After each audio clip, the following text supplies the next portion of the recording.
Hola, buenas noches, ¿cómo están? Bienvenidos a la sexta clase de Historia Bíblica. Estamos acercándonos a cumplir el objetivo que nos habíamos propuesto de ir completando una visión panorámica de toda la historia bíblica, una visión general, y vamos camino a eso. Me gustaría ahí que puedan abrir sus Biblias en Primera de Reyes. Vamos a retomar en el capítulo 11, retomando la historia que vinimos relatando la clase pasada sobre David y sobre Salomón. Estuvimos viendo cómo Dios renovaba el pacto con Salomón, ese pacto que había hecho con David, y Dios estaba dispuesto a, en su hijo, en Salomón, renovar el pacto, darle una casa duradera, un reino que se iba a extender. Pero nos vamos a encontrar acá en este capítulo 11, después del Salomón que conocimos, un Salomón que es lleno de sabiduría, que conquista tierras como en ninguna otra etapa de la vida de Israel, un gobierno tan glorioso y tan importante, tan reconocido a nivel mundial en ese momento. Nos vamos a encontrar en este capítulo 11 con un panorama completamente distinto. Nos encontramos con un Salomón al final de sus días, siendo gobernado él por su mayor debilidad, podemos entender según lo que vamos a leer, que eran las mujeres. ¿Sí? Dice que Salomón se casó con muchas mujeres extranjeras. Ni les digo la cantidad para que no se asusten, ni para que nadie se justifique a sí mismo. Pero ahí en el versículo 2 del capítulo 11 de Primera Reyes, vemos justamente esto. Dice que Salomón amó a la hija de Faraón y a muchas mujeres extranjeras, ¿sí? A pesar de lo que Dios les había dicho, que no se lleguen a ellas, que no se unan a estas mujeres, porque dice, esos versículos dicen más adelante, porque harán inclinar vuestros corazones tras sus dioses. Y en el final dice, se juntó Salomón con amor a ellas. ¿No? Vemos un Salomón muy comprometido, muy enamorado de sus mujeres, y se cumplió lo que Dios había predicho. El corazón de Salomón se inclinó detrás de la idolatría. Es difícil entender y creerlo viendo lo que vimos de Salomón, que Salomón termine sus días así. Pero en este mismo capítulo, un poco más adelante, en el versículo 9 y 10 dice que el Señor se enojó contra Salomón porque su corazón se había apartado acerca de lo que él le había mandado para que no siguiese a dioses ajenos, mas él no guardó lo que le mandó Yahweh. En el versículo 11 dice, y dijo el Señor a Salomón, por cuanto ha habido esto contra ti y no has guardado mi pacto y mis estatutos que yo te mandé, romperé de ti el reino y lo entregaré a tu siervo, y no lo haré en tus días por amor a David, tu padre, lo romperé en las manos de tus hijos, pero no romperé todo el reino, sino que daré una tribu a tu hijo. Por amor, de vuelta repite, a David. Lo hago por David y por amor a Jerusalén, la cual yo he elegido. Vemos cómo este pacto que Dios había renovado en Salomón se quiebra, ¿sí? Y dice que el reino que Salomón tenía iba a ser quebrado y 10 tribus iban a ser repartidas a su siervo y su hijo iba a retener solamente una tribu, la tribu de Judá. ¿Para qué esto? Para que esa parte del pacto de la cual tenía relación con la venida del Mesías quedara intacta. Si era necesario mantenerle, ¿sí?, al Mesías ese linaje que iba a venir de los descendientes de David y de la cual iba a venir nuestro Señor Jesús. Así que esa parte del pacto quedó incondicional para que nuestro Señor pudiera venir de la tribu de Judá. Pero sí, Salomón no tuvo un reino unificado y duradero. Y fíjense en los versículos más adelante de este capítulo que estamos viendo juntos, en el versículo 30, dice que el profeta Ahías se encontró con Jeroboam, un siervo de Salomón. Y el profeta le dijo a Joroboam, ¿sí? Dice que el profeta tenía una capa, ¿sí? Y la partió en 12 pedazos y le dijo a Jeroboam, toma para ti 10 pedazos, porque así dijo el Señor, he aquí, yo rompo el reino de la mano de Salomón y a ti te daré 10 tribus. Y él tendrá una tribu por amor a David y por amor a Jerusalén, lo que leímos anteriormente. Así vemos cómo una vez que Salomón muere, su hijo Roboam es el que adquiere el trono. Y dice que, los pasajes que siguen, dice que Roboam endureció su corazón. Dios permitió que el corazón de Roboam, del hijo de Salomón, se endureciera. Y dice que cuando muere Salomón, se acercan las tribus de Israel a pedirle que descendiera el peso y la servidumbre que pesaba sobre ellos. Que su padre Salomón había aumentado la servidumbre y el peso sobre la vida del pueblo de Israel. Dice que Roboam toma consejo de los ancianos, pero elige el consejo de los jóvenes y endurece su mano con esas tribus de Israel.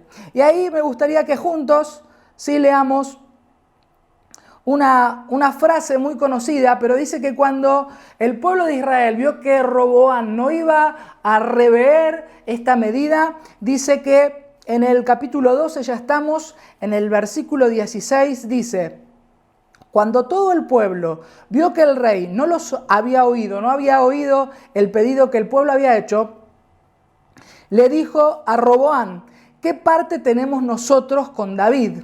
No tenemos heredad en el hijo de Isaí.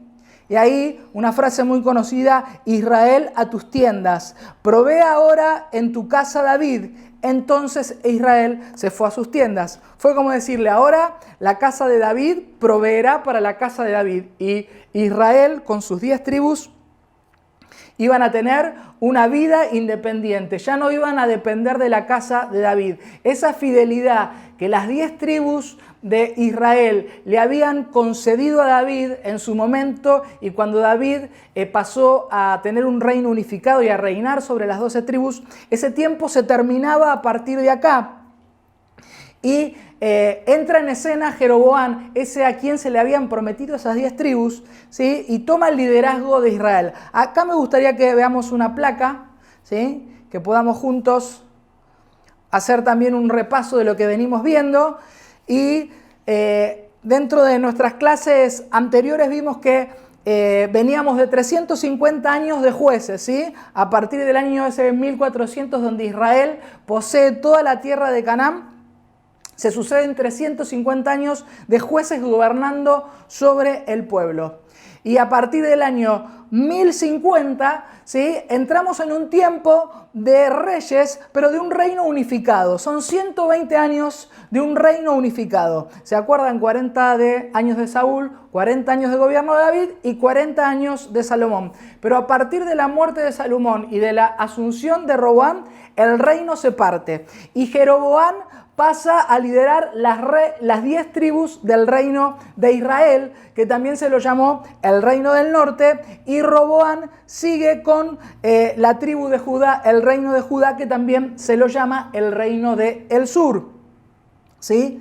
Y acá es donde este personaje que vimos, Jeroboam, tiene una relevancia importante, porque dice, ya estamos más avanzados en el capítulo 12, pero dice que Jeroboam tuvo temor de que cuando el pueblo subiera a la ciudad de Jerusalén a celebrar sus fiestas, él perdiera su liderazgo y la gente volviera a rendirle fidelidad al rey de Judá. Así que en este temor, dice que a Jeroboam se le ocurrió hacer algo, ¿sí? Algo terrible dentro de la historia. Por eso es un personaje que nos interesa que veamos y que tomemos en cuenta esto que ocurre ahora. Dice que Jeroboam inventa un sistema religioso, hace una invención, y dice que, lo tenemos en el versículo 25 y 27 del capítulo 12, dice: entonces reedificó Jeroboam a Siquén en el monte de Efraín. Lo primero que trae la partición del reino es que Así como Jerusalén, ¿se acuerdan que habíamos visto? Era el centro y el eje de la vida política y espiritual de todo Israel. Una vez que las 10 tribus se separan de Judá, era necesario un nuevo centro que le diera esa coordinación y esa organización a todas las 10 tribus de Israel, a este reino del norte. Dice que Jeroboam hace su base en la tierra de Efraín, en la ciudad de Siquem. Y más adelante, en el versículo 28 al 31, ahí dice él que como tenía temor de que el pueblo fuera a adorar a Jerusalén, que era el centro de la vida espiritual de Israel, algo tan impregnado en su cultura, dice que lo que hizo fue inventar una religión. Y dice que agarró 2 becerros de oro, uno lo puso en la tierra de Dan, otro en la tierra de Betel, y le dijo a Israel: Israel, acá están tus dioses. Esto le dijo a las 10 tribus de Israel: a partir de ahora, en vez de subir a Jerusalén, estos van a ser nuestros dioses, estos 2 becerros. Y dice que estableció un sacerdocio, ¿sí?, para la adoración de estos 2 dioses, que eran sacerdotes que obviamente no eran los levitas. Y también en estos versículos que yo le digo, el 12, 28 al 32, inventa un calendario de fiestas. Dice que les pone una fiesta solemne en el mes 8, ¿sí?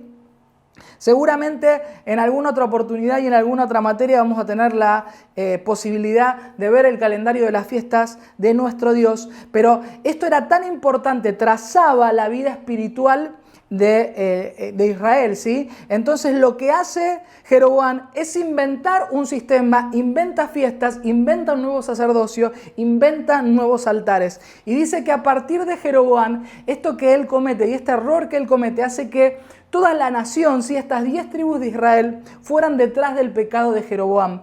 Y se los comparto porque esto marca, ¿sí?, la vida de Israel, cómo Israel va a conducirse en los próximos años y las consecuencias que esto va a traer sobre toda la nación. Ahora, lo más sorprendente de esto que hace Jeroboam es cómo él se olvida de Dios, porque fue el propio Dios quien le dijo: yo te doy 10 tribus a vos. Y ahora quiero que nos volvamos un poquito más en el versículo 37 y 38. Y yo quiero que veas ahí cómo Dios le promete a Jeroboam que con las 10 tribus, él lo que le estaba prometiendo era algo muy parecido a lo que le había prometido a David en ese pacto que fue tan importante en las Escrituras. Y ahí dice en el versículo 38, si vos prestás oído, en el 11:38, si vos prestás oído a todas las cosas que yo te mando y anduvieras en mis caminos e hicieras lo recto guardando mis estatutos, como lo hizo David mi siervo, yo voy a estar contigo y te edificaré casa firme como le edifiqué a David, y yo te entregaré a Israel. Fíjense que si Jeroboam hubiera respondido, ¿sí?, a la demanda y al ofrecimiento que Dios le hizo de que gobierne Israel, él hubiera sido fiel, Dios hubiera mantenido de una forma duradera y perpetua también ese reinado y esa casa de Jeroboam en el trono de las tribus de Israel.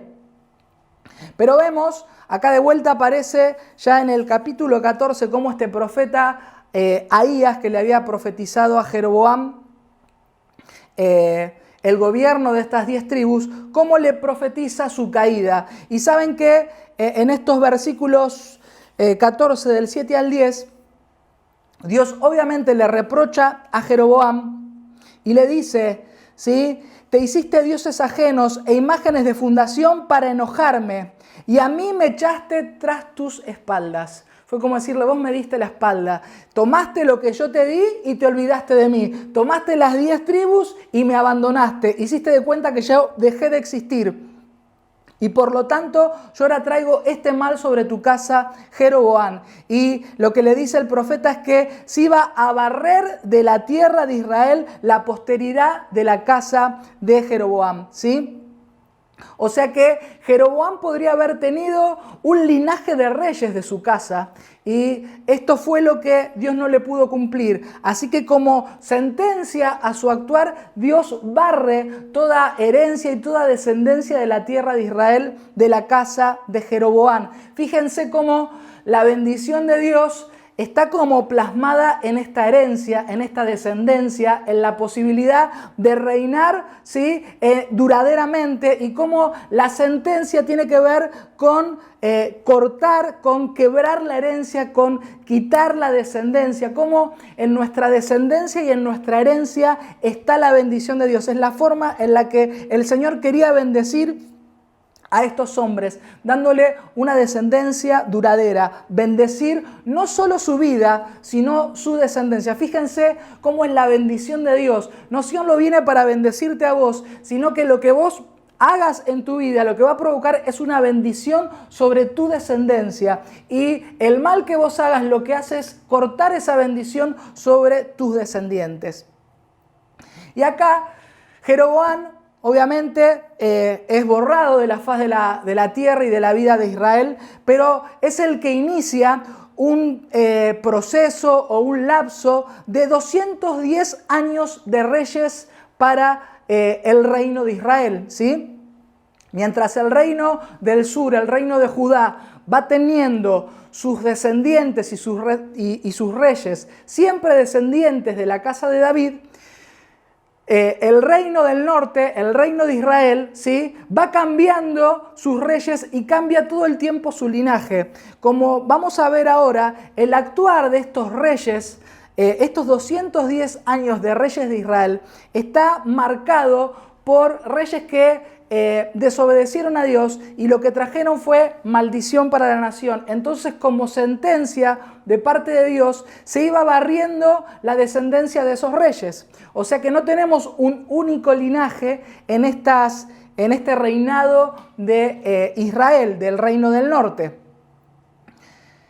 Y ahora lo que me gustaría es que juntos veamos dentro de este lapso de 210 años de reyes, que veamos uno de los reyes. Yo les decía, lo que caracterizó a los reyes de Israel, a los reyes del reino del norte, fue su desobediencia e ir detrás de los ídolos, ¿sí? Y abandonar la ley de Dios, no seguir sus estatutos. Ahora, quería que juntos reflexionemos antes de que entremos a cómo sigue la historia o dónde encontramos un punto en donde detenernos. Es que fíjense que la concentración de poder en los reyes y en estos hombres hacía que sus vidas se corrompieran. Ellos se olvidaban de que Dios los había llamado. Ellos se olvidaban que Dios les había entregado el reino, se olvidaban que Dios les había delegado una función. Y como sabemos, en función de la naturaleza humana, toda concentración de poder es peligrosa, ¿sí? Porque tiene que ver con que si el hombre camina solo, si el hombre va detrás del poder, se autoengaña y pierde la conciencia de que es Dios el que le ha dado ese poder. Por eso, en esta etapa de reyes que estamos viendo, vamos a ver cómo aparece la figura de los profetas, ¿sí? Tomando un rol notorio, ¿sí? Que quizás hasta acá no lo habíamos visto en la historia bíblica, pero a partir de que estos reyes concentran poder humano, no estando capacitados, ¿sí? Para recibir todo ese poder, porque la tendencia del hombre era perder su humildad, a olvidarse de Dios, a dar la espalda. Dios lo que hace para compensar esta situación es levantar hombres que no estaban comprometidos con ese poder humano, hombres que le eran fieles, hombres que no respondían a esa administración humana y hacer escuchar su voz. Por eso este modelo que se plantea en donde hay hombres que necesitan una voz, ¿sí? Que les permita recordar que es Dios el Rey de todas las cosas. Y en esta historia que vamos a leer juntos, vamos a elegir el rey Acab, ¿sí? Que quizás es el rey que refleja la vida de estos 210 años, ¿sí?, que corrompieron a Israel tras ídolos, vamos a ver que Acab tuvo a un hombre, a un profeta que fue Elías, un hombre que Acab nunca quiso oír, ¿sí?, nunca quiso escuchar. Y Elías, ¿sí?, tenía la responsabilidad de hacer oír la voz de Dios, de recordar lo que Dios estaba diciendo. Así que nos vamos ahora a correr hasta el capítulo 16 de Primera Reyes. Lo primero que tenemos que marcar de esta etapa de la historia es que el papá de Acab lo que hace, ¿sí?, esto está en el versículo 24 y 26 de Primera Reyes 26, es establecer una capital para el reino de Israel, que hasta acá no había tenido una capital, ¿sí?, como tenía el reino de Judá, que era Jerusalén. Así que dice que el papá de Acab, que era Omri, compra una tierra y edifica, ¿sí?, la ciudad de Samaria.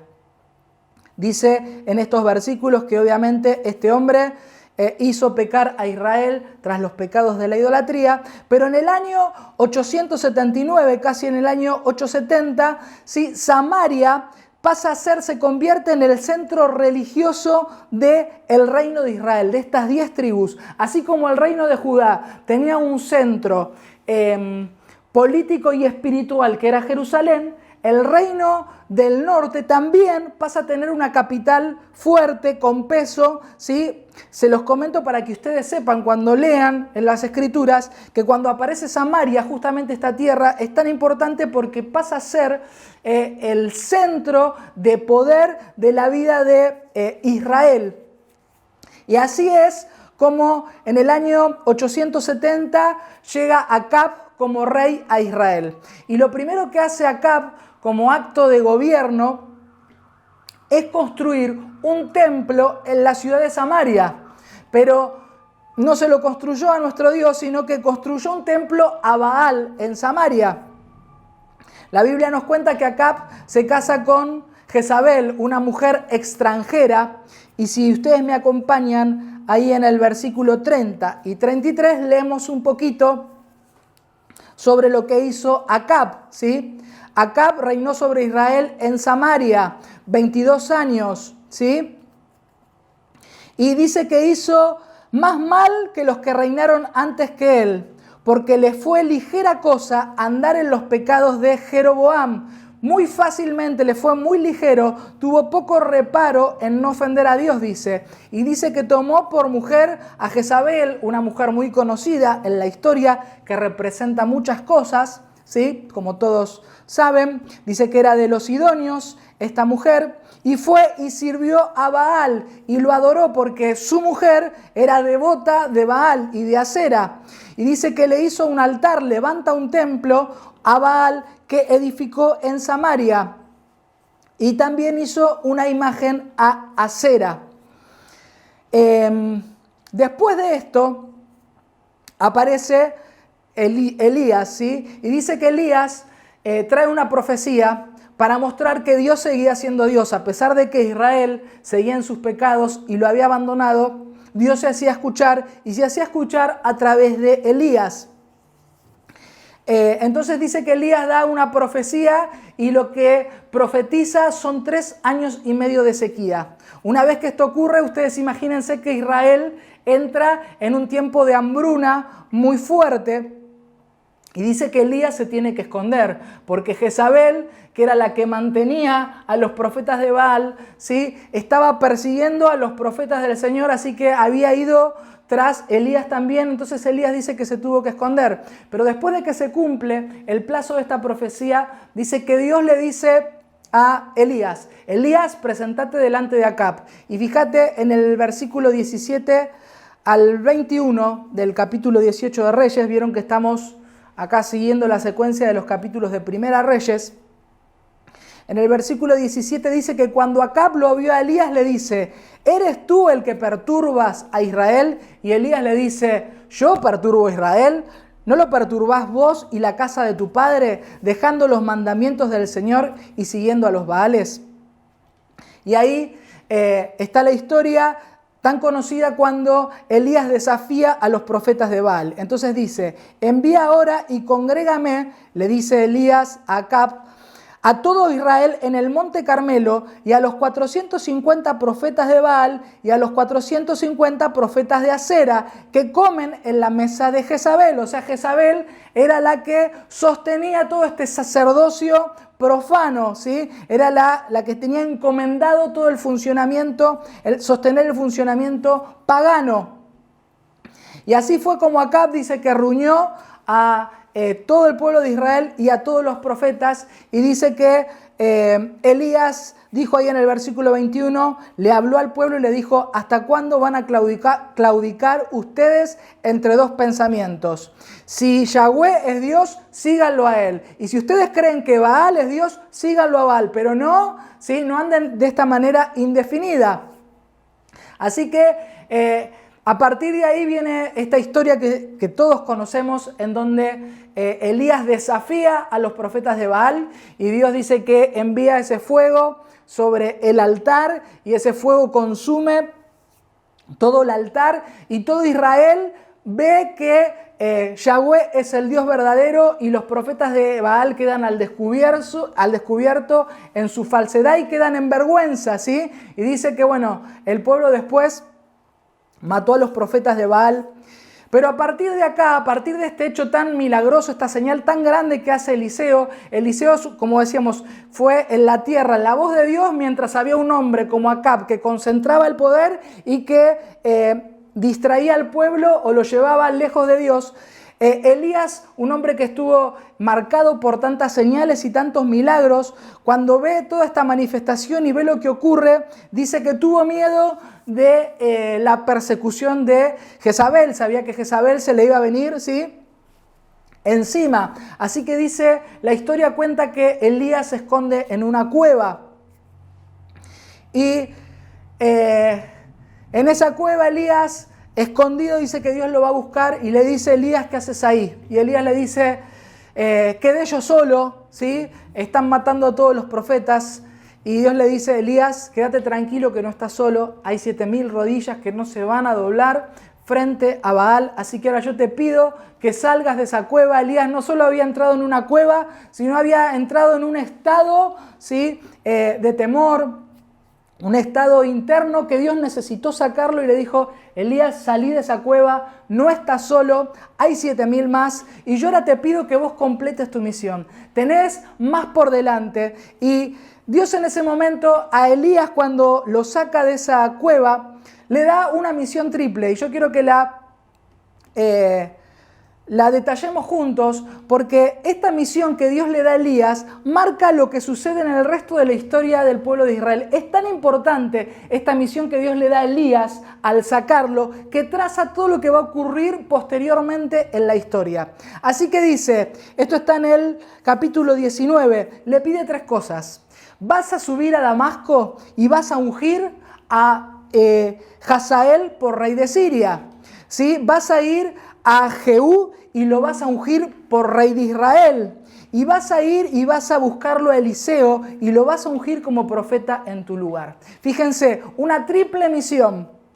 Dice que Elías sale de ahí y lo primero que hace es ir a buscar a Eliseo y lo transforma en su discípulo, ¿sí? Pero después en la historia, yo ahora te voy a invitar a que ya puedas abrir Segunda Reyes. Ya en la historia, después de que Eliseo comienza a seguirlo a Elías, dice que Elías es arrebatado en un torbellino. Y Dios se lo lleva, como ustedes conocen, en ese carro de fuego. Pero es Eliseo el que tiene que completar la misión que Dios le deja a Elías, ¿sí? Así que una vez que muere Acab, ¿sí?, lo suceden sus hijos, Ocasías, que tiene una muerte temprana, y después viene Jorán como hijo de Acab. Pero lo próximo que hace Eliseo, que también tiene un ministerio marcado por señales, por poder, ¿sí?, por una manifestación de poder y una manifestación de la presencia de Dios respaldándolo, lo primero que hace Eliseo en Segunda Reyes 9, del 9 al 10, es completar la parte que le faltó a Elías. Y dice que fue a ungirlo a Jehú como rey de Israel, que sería el encargado de desterrar a la descendencia de Acab. Esto lo vamos a ver, como yo les decía, en 2 Reyes 9 y 10. ¿Sí? Si tienen ahí, vamos a ver que Jehú no solo desterró a la casa de Acab, sino también extermina todo el culto a Baal. Por eso es tan importante esta misión que Dios le da a Elías y que Eliseo se ve en la obligación de continuarla y completarla. Y ahora te voy a invitar a que busques en 2 Reyes 8, del 7 al 15, y vamos a ver cómo Eliseo cumple el final de esta misión que habíamos dicho que había quedado pendiente a Elías. Y dice que Eliseo finalmente sube a Damasco a verlo a Hazael, ¿sí? Que era el siervo del rey sirio, para cumplir así esta misión en forma completa. Y dice que se presenta delante de Hazael y le dice, y se pone a llorar Eliseo, y Hazael le dice, ¿por qué llora mi señor? Y Eliseo le responde, estoy leyendo acá el 8:12, porque sé el mal que harás a los hijos de Israel.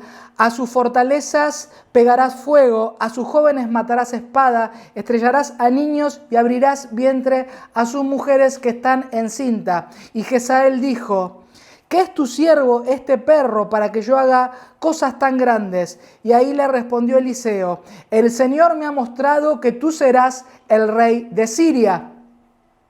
Y así fue como esta palabra se cumple 40 años después, mientras está en el reinado de Israel Joacás. Pero fíjense la importancia de esta misión, porque a través de Hazael, este nuevo rey sirio, que iba a estar caracterizado por una gran crueldad, de tal forma que Eliseo se conmueve, ¿sí? De esa forma Dios iba a disciplinar a su pueblo, iba a traer un juicio sobre Israel, ¿sí? Sobre todo un pueblo que por tantos años se había desviado de los mandamientos y había vivido en plena idolatría. Y esto se cumple, esta palabra que Eliseo le da a Hazael, se cumple en 2 Reyes 13:3. Y ahí dice, se encendió el furor de Yahweh contra Israel y entregó en manos de Hazael, rey de Siria, ¿sí? Y dice que entregó Israel en manos de Siria por largo tiempo, ¿sí? Y así como vimos en la historia de los jueces y en la historia de David, que el pueblo de Israel estaba en una continua batalla con el pueblo filisteo, con ese pueblo que le trajo tantos dolores de cabeza, en esta etapa de los reyes de Israel, Israel tuvo que lidiar de continuo con el pueblo sirio. Fue el pueblo que lo hostigó, fue el pueblo que Dios usaba para bajar una sentencia, para disciplinar a Israel. Si ustedes ven un mapa, Siria está en el norte, ¿sí? Donde está Damasco, está en el norte de las 10 tribus de Israel, y la zona de Siria era el territorio que David y Salomón habían conquistado. ¿Se acuerdan cuando vimos que la conquista de Salomón había llegado hasta el Éufrates? Bueno, dice que cuando Salomón cae en todos estos pecados, Israel pierde todo este territorio que había conquistado y pierde ese lugar. Y así que ese pueblo sirio fue el que después, posteriormente, lo hostigó a toda la nación de Israel. Hasta el momento que Eliseo da su última profecía antes de morir en el año 800 más o menos, se la da al hijo de Joacás, a Joás. ¿Se acuerdan cuando dice, le pide que golpee las saetas en la tierra? Bueno, a partir de ese momento, ese es el rey que vence definitivamente a los sirios. Y ahora me gustaría que, si vos repasás conmigo esta línea que veníamos trayendo, 210 años de reyes de Israel, como habíamos hablado, que terminan en el año 722 con la caída de la ciudad de Samaria, y con la caída de la ciudad de Samaria cae todo el reino de Israel. Y este evento es tan importante, incluso dentro de la historia universal, ¿sí? Es registrado con mucho valor. Y esto lo encontramos en 2 Reyes 17, ¿sí? Y en esos versículos, por ejemplo, desde el 3 en adelante, Dios les explica por qué han caído en esa situación, por qué Samaria y todo el reino del norte caen y Dios lo abandona.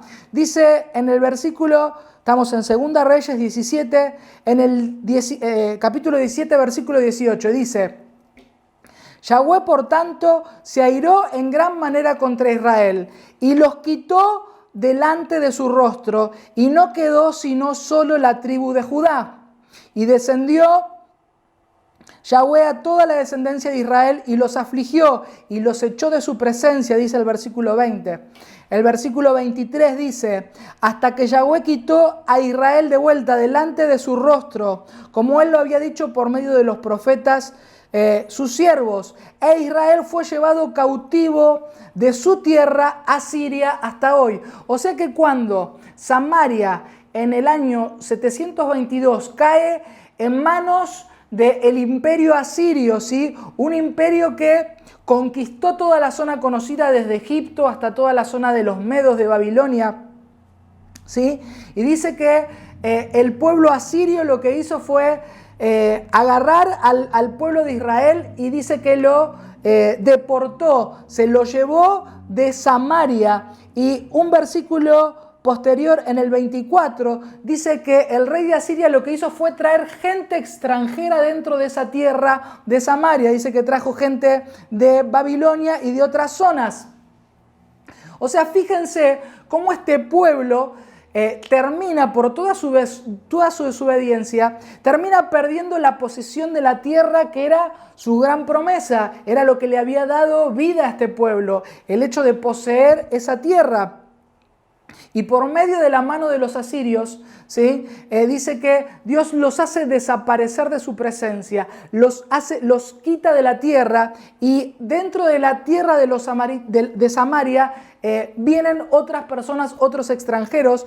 De acá después van a ser ese linaje de samaritanos que nosotros podemos ver en esa escena entre Jesús y la samaritana, que era un linaje mixturado, ¿sí? De mezclas de razas, no eran, digamos, puramente judíos. Y así como veíamos en ese grafiquito que en el año 722 cae la ciudad de Samaria, nos preguntamos qué pasa con el reino de Judá, que hasta acá no hemos podido ver mucho. Pero sí lo que tenemos claro es que si todo un imperio que está conquistando todo el mundo conocido hace caer a la ciudad de Samaria, y con la ciudad de Samaria hace caer a todo el reino del norte, ¿qué pasó con ese reino del sur que estaba tan cerquita? ¿Por qué también no los conquistó? ¿Por qué no los deportó? ¿Por qué, ¿sí?, no terminó con ellos también? Y acá tenemos, ¿sí?, la explicación. Lo explica quién estaba gobernando en ese momento la tierra de Judá, el reino de Judá. Si vos ves en ese gráfico, recién en el año 600, ¿sí?, antes de Cristo, cae la ciudad de Jerusalén. O sea que mientras el reino de Israel termina con sus reyes y termina como nación, el reino de Judá sigue por 120 años más con este linaje de reyes. Y nos preguntábamos por qué el emperador de Asiria, ¿sí?, ese rey tan poderoso en ese momento, no terminó también con el reino del sur, con el reino de Judá. Y la explicación la tenemos en lo que yo te decía, que en ese momento en el trono de Judá estaba Ezequías. ¿Y quién fue Ezequías? Tenemos que ver eso muy rápidamente. Así como vimos un rey que representó esos 210 años del reino del norte, que fue Acab, si hay un rey que representó esta etapa de los reyes de Judá, fue Ezequías. Y Ezequías, mira, fue tan importante que yo quiero pedirte que anotes esto. Lo vas a encontrar la historia de Ezequías como ningún otro rey en 3 libros. La vas a encontrar en el libro que estamos leyendo ahora, 2 Reyes 18 al 20. La vamos a encontrar la historia de Ezequías en 2 Crónicas, en los capítulos 29 al 32. ¿Sí? Pero también la vas a encontrar en el libro de Isaías, que es casi un calco de la historia de Crónicas, ¿sí? Entre el capítulo 36, a ver, espérenme un segundito, ya lo miramos. Entre el capítulo 36 al 39. ¿Y qué es lo que hizo que Ezequías haya sido un buen rey? Si yo te llevo a la historia de Crónicas, que es la que más detalla la historia de Ezequías, vamos a ver que desde el primer año de reinado de Ezequías como rey de Judá, puso las cosas en orden. Judá también venía de un tiempo mal gobernado por un rey que no había hecho las cosas bien delante de los ojos de Dios. Pero dice que Ezequías comienza un nuevo tiempo en la vida de Judá, en el reino de Judá. Y si vos vas allá a Crónicas 29, vas a ver que él dice que el templo estaba cerrado y él vuelve a abrir las puertas del templo, restaura el templo y restaura todo el servicio dentro del templo. Esos pasajes hablan de que Ezequías se encargó de santificar el sacerdocio, de ponerlo en orden para que oficiara los sacrificios, para que pusiera en marcha toda la adoración, incluso que se había determinado en los tiempos de David. ¿Se acuerdan que el movimiento de adoración, como habíamos visto en la clase pasada, de David fue distinta al movimiento de adoración y de holocaustos que estaban en la ley? Bueno, lo que hizo Ezequías fue justamente restaurar toda la adoración, toda la vida espiritual, incluyendo, ahí en el versículo 25 del capítulo 29 dice, puso también levitas en la casa de Yahweh con címbalos, salterios, arpas, conforme al mandamiento de David, ¿sí? Y no solo eso, sino que restableció ese calendario de fiestas espirituales y se vuelve a celebrar el Pesaj, la Pascua. Y sí te voy a llevar a un versículo que refleja o resumen esta etapa de la vida del reino de Judá. En el versículo 26 del capítulo 30 dice, hubo tal regocijo en Jerusalén, porque desde los días de Salomón, hijo de David, ¿sí?, no había habido cosa semejante en Jerusalén. O sea que lo que estaba pasando en los días de Ezequías, ¿sí?, hacía tantos años que no ocurría, hacía más de 200 años que no ocurría lo que estaba ocurriendo en Jerusalén con Ezequías. Ahora, yo te decía, toda esta historia también vos la encontrás en el libro de Ezequías, ¿sí? De Isaías, en estos capítulos que te dije. Pero claramente Isaías fue un gran rey. Y estos capítulos que yo te mencioné hablan de cómo Isaías, ante la amenaza del imperio asirio, se pone a orar, se pone a clamarle a Dios. Y Dios dice que escucha la oración de Ezequías. Y el reinado de Judá, este reino del sur, se mantiene en pie por 120 años más, porque Ezequías hace esa oración, porque todo estaba preparado para que ese reino cayera junto con Samaria. Pero como Ezequías, ¿sí?, supo ser un rey que oró y que se humilló delante de Dios, Dios extendió el reinado de Judá. Ahora, ¿por qué Ezequías también fue un rey? ¿Sabés que así como Isaías así como David tuvo a su Natán, ¿sí?, Ezequías tuvo a su profeta, a Isaías, ¿sí? Habíamos hablado de que los hombres que concentran poder se corrompen y por eso un profeta los ayudaba, como Natán lo ayudó a David, ¿sí?, a humillarse, a volverse, a arrepentirse. Y esto mismo hizo Isaías con Ezequías. Lo ayudó, sí, a arrepentirse, a estar delante de la presencia de Dios. Lo guió. Fue un hombre que le llevó la voz de Dios a este rey. Y esto lo podemos ver en estos capítulos que yo te dije de Isaías. Y así que yo quiero ahí que después vos puedas repasar en el material que vamos a adjuntar. Te dejo esta línea de tiempo para que vos la puedas repasar. Y también te dejo el linaje de reyes de Israel y el linaje de reyes de Judá, ¿sí? Cómo se sucedieron los distintos reyes, cómo cambian en el caso del linaje de los reyes de Israel, cómo van cambiando de casa, ¿sí?, van cambiando de linaje. Pero si nosotros tendríamos que resumir estos 210 años de reyes de Israel, nos damos cuenta o nos hacen acordar a esa advertencia que Samuel le hizo al pueblo de Israel cuando, ¿se acuerdan que el pueblo de Israel pidió reyes?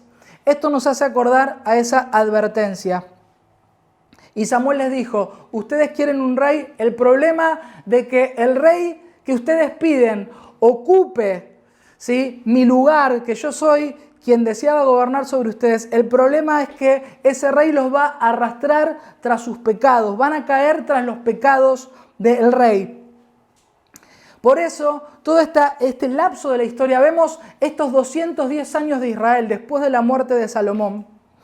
Y nos preguntamos qué pasó con un pueblo que estaba destinado, ¿sí?, a vivir dentro de la voluntad de Dios, con un pueblo que tenía una ley que iba a guiar su vida espiritual, que iba a guiar todos los aspectos de su familia, de su economía. ¿Qué pasó con un pueblo que en 210 años, ¿sí?, no pudo tener esta experiencia con Dios?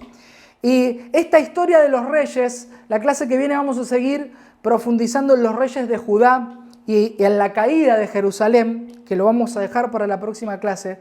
Pero este tiempo de reyes que vivimos de Israel, de estos 210 años, nos hacen acordar esa advertencia y nos hacen reflexionar justamente en lo que ocurre, ¿sí?, cuando ese lugar que le pertenece a Dios lo ocupa otra persona. Ese lugar que ocuparon los reyes de Israel, ¿sí?, era un lugar que le pertenecía a Dios.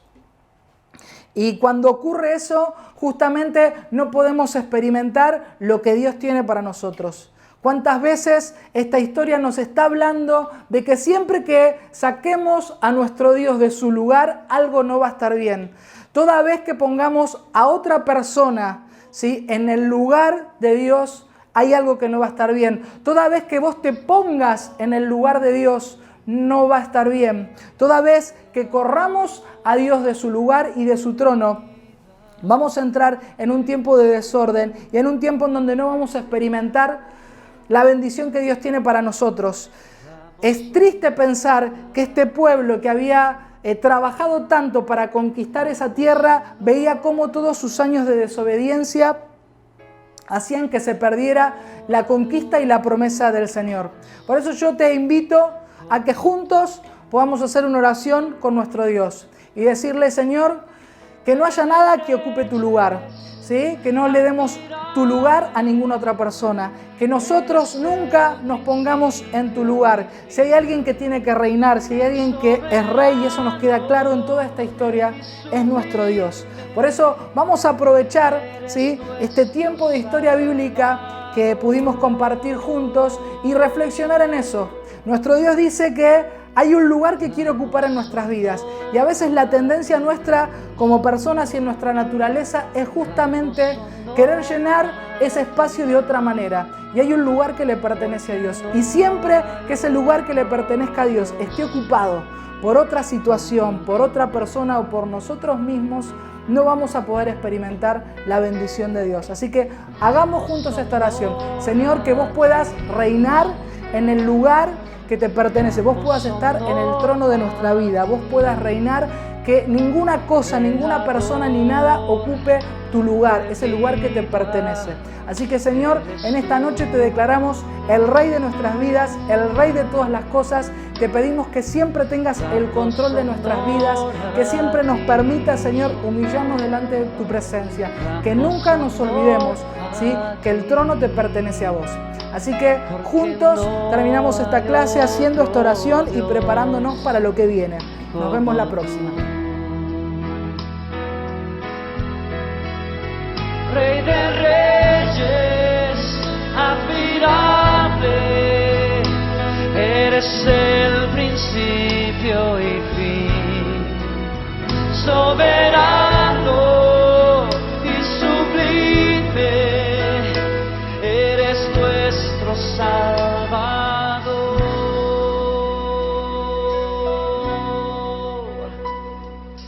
Damos honor a ti, damos honor a ti,